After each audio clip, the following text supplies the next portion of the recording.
Hello everybody, and welcome to the face reading for successful relationships. For those of you who are with me today for the first time, if you get interested in the subject of face reading, you can watch my YouTube's Face Reading Introduction and Face Reading 101.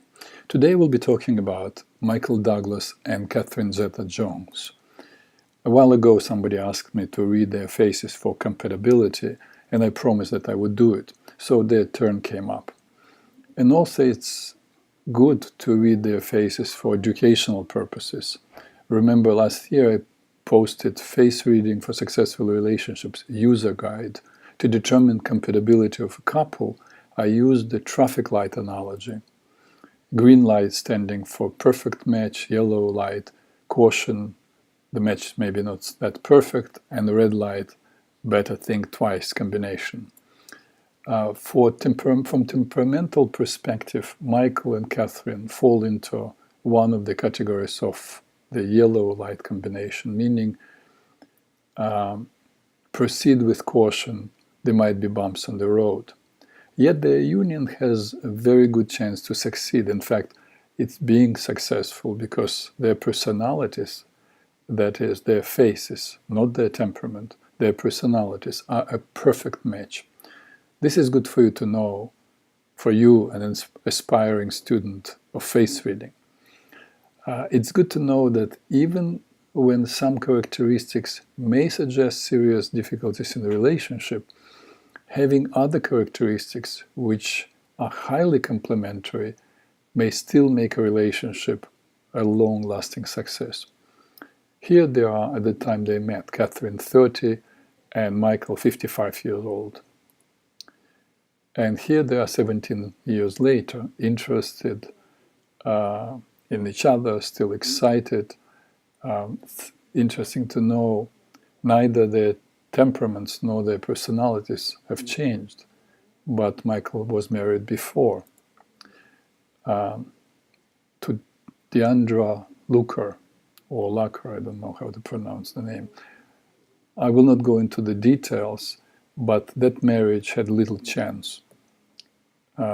As you can see, both of them are Mars personalities, god of war and goddess of war, not a good combination. Remember, I did the reading of Angelina Jolie and Brad Pitt.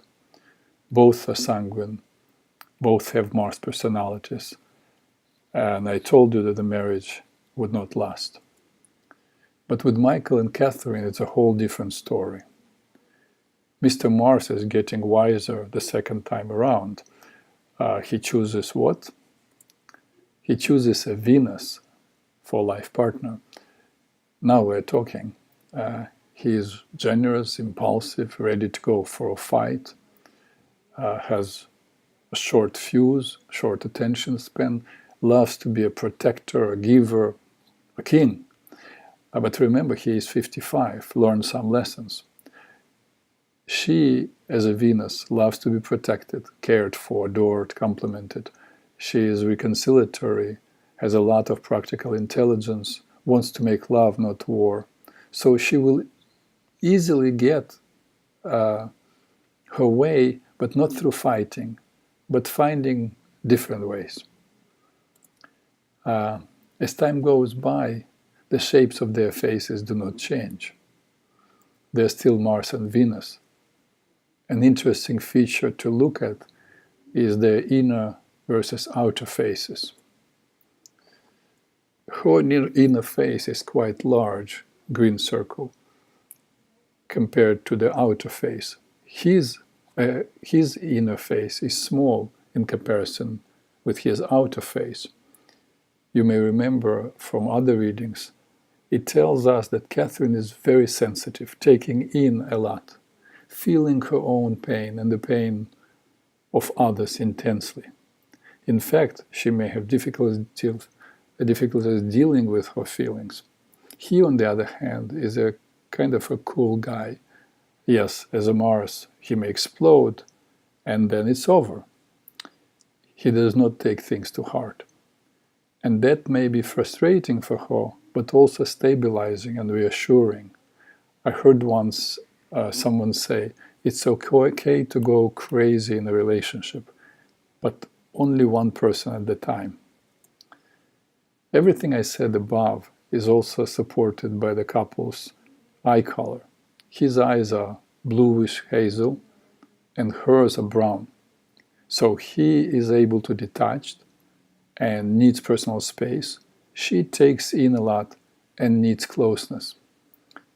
On the other note, by the way, but it's a related subject. Recently I was looking at one of my art albums and found a painting of one of my favorite painters of Renaissance, Paolo Veronese, who lived in 16th century Italy. This painting. And the title of this painting was, guess what? Of course, Venus and Mars. I think Veronese knew human morphology the same way I use it and practice. Look, I enlarged and rotated her face so you could see clearly. Yes, she is a perfect Venus. And he, the tilted forehead, the protruding chin, yes, he is a sanguine. We cannot see his face, but Mars comes from the sanguine family.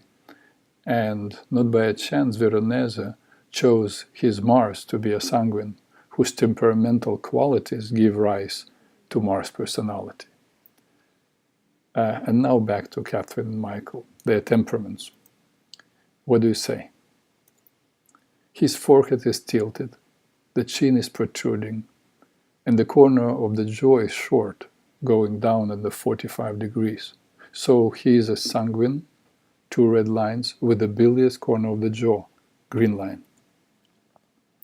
Her forehead is on the level of her chin, red line, and the corner of her jaw clearly goes down, almost under 90 degrees. That makes her bilious with a sanguine jaw. So we have a sanguine with a bilious jaw and a bilious with a sanguine jaw. And though bilious and sanguine are a combination that in our book means gets yellow light, remember? This one. The energy level is the opposite. Michael has more energy, the corner of the jaw standing for endurance, which makes the sanguine, the king, feel masculine and good about himself. Catherine, though intellectually powerful, a planner, a willful challenger of obstacles, lacks the strength to keep going and finds the support of her formally impulsive, but because of the age, chilled down, yet stronger partner. It is my belief that this couple is to last. Not that they did not have challenges in the relationship or will not have challenges in the future, but they each have enough resources within their temperaments and personalities to navigate successfully through rough waters. And that is all for Michael Douglas and Catherine Zeta-Jones. Thank you for being with me today. Look forward to your feedback. Peace to all who want to be in peace.